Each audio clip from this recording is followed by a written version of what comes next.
Саламатсыздар ма, білім алушылар? Бүгінгі сабағымыз 7-ші сынып қазақ тілі мен әдебиеті пәні. Сабақтың тақырыбы Ғабиден Мұстафин «Шығанақ» романнан үзінді. Пән мұғалімі Бегімбетова Балнұр Бақытжанқызы. Сабақтың оқу мақсаты: лирикалық, поэзиялық шығармалардан үзінді тыңдау, тақырыбы мен идеясын талдау, тыңдалған мәтіннің негізгі мазмұнын түсіну, ақпараттың өзектілігін анықтау, қосымша ақпарат көздерінен алынған мәліметтерді кесте, диаграмма, сызба, шартты белгілер арқылы ұсыну. Оқушылар, өздерің байқап отқандай, Ғабиден Мұстафин «Шығанақ» романы бізде бүгін 2-ші сабақ өтіп жатырмыз. 4-ші тапсырма мәтінге назар аударамыз. Құрайлы көлін қоршаған қалың егінші түнде жауын болғандықтан жердің дегдуін күтіп, бүгін егінге күндегіден кешірек шыққан. Біреу өгіз, біреу ат, біреу түйе, қайсы біреу аралас жегіп, қым-қиғаш қимылдаған жұртты Олжабек пен Жамал көріп келеді. Ертемен ауылдан шыққан айқай-ұйқай дауыстарды да құлақтары анық естіді.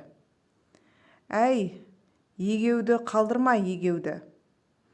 Аналар барып жырта бастады.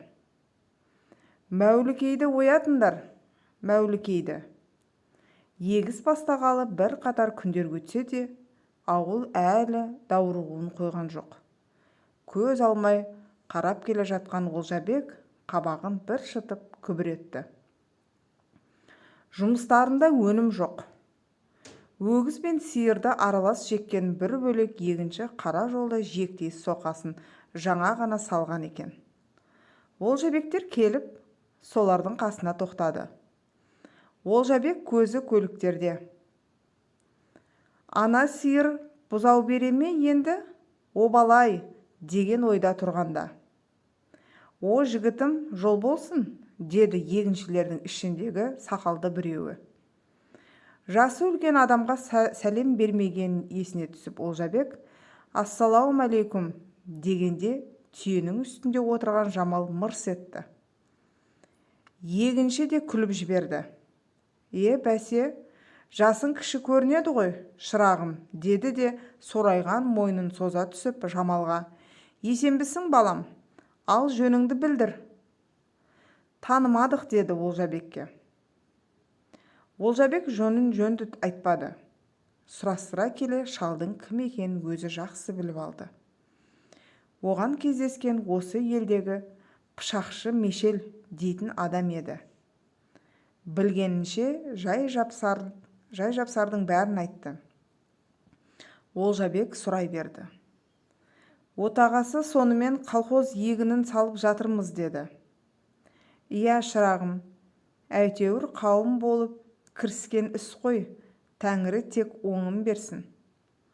Осы маңдағы елдің бәрі де колхоз болды ма? Колхозсыз жер бар дейсіз бе? Кім қалпында отыр дейсіз?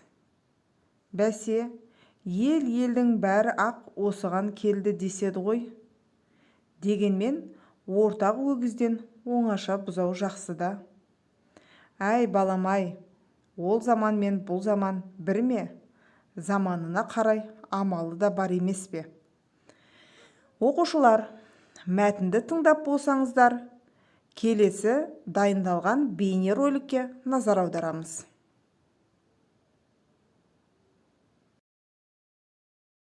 Қазақ әдебиетіндегі еңбекшілер өмірінен үлкен суреттер жасаған, кезең шындығынан жарқын бейнелер туғызған шығарманың бірі Ғабиден Мұстафиннің «Шығанақ» романы. «Шығанақ» романы тардан әлденеше рет әлемдік рекордтық өнім алған еңбек ері Шығанақ Берсиев туралы оның еңбек тәжірибесін қорытудан туған көркем шығарма. Онда Шығанақ Берсиевтің тардан өнім алуда дүниежүзілік рекорд жасау хикаясының қыр-сырлары мен адам болмысының табиғаты қатар өріліп, кең арнада көрініс тапқан. Шығарма сюжеті негізгі үш желіден тұрады. Шығанақ характерінің ашылу тарихы, махаббат, патриотизм. Осылардың барлығы басты кейіпкер Шығанақтың болмыс бітімінде тоғысады.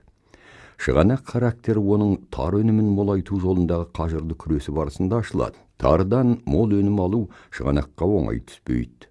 Су маманы төкен секілді аяқтан шалушыларды былай қойғанда, диқан бастаған іске сенімсіздік көрсеткен адамдар, кедергілер аз болмайды. Шығанақ еңбекқор диқан ғана емес, адамдық асыл сапаларды бойына жинақтаған аса ақылды, байсалды, әңгімешіл, кішіпейіл, айналасындағы адамдарды баурап алардай қасиеті бар тұлға. Бұл шығарманың өн бойынан айқын көрініп отырады. Романның негізін ашатын кілттің бірі махаббат тақырыбы. Олжабек пен Жамал, Амантай мен Жанбота секілді кейіпкерлер ұзақ жылдар көрісе алмай, сағынысып күндерін өткізеді. Бұл ретте Ғабиден қазақ дастандарының дәстүріне бағып, соны сюжеттер мен романды мазмұндық тұрғыдан байытқан.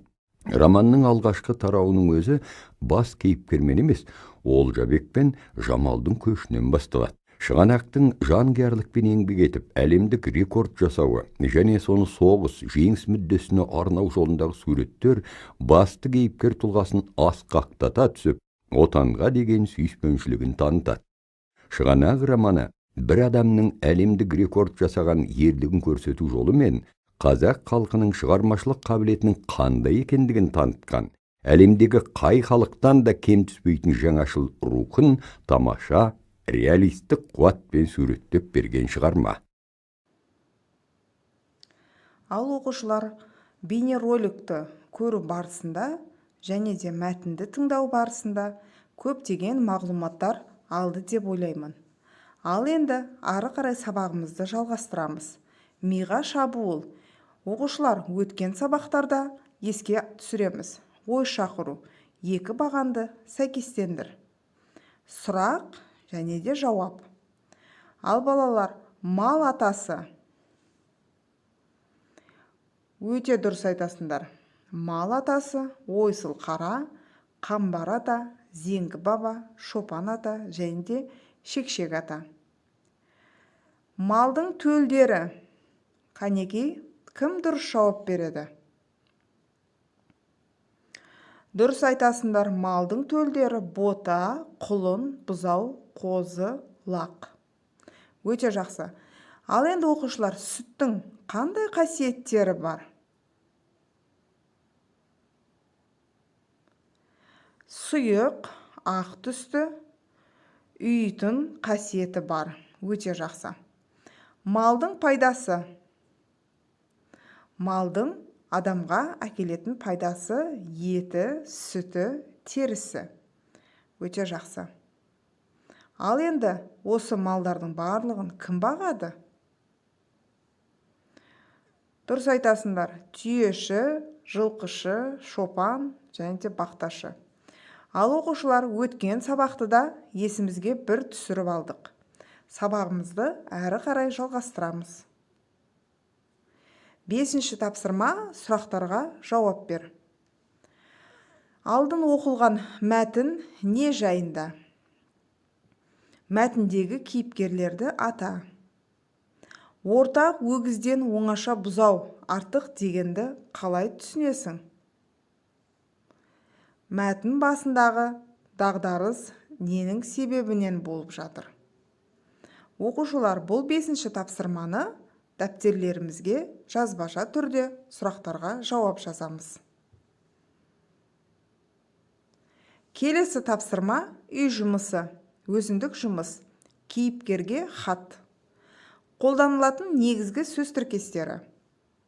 Диқан, тары, өнім, жаңа дәуір, шығанақ.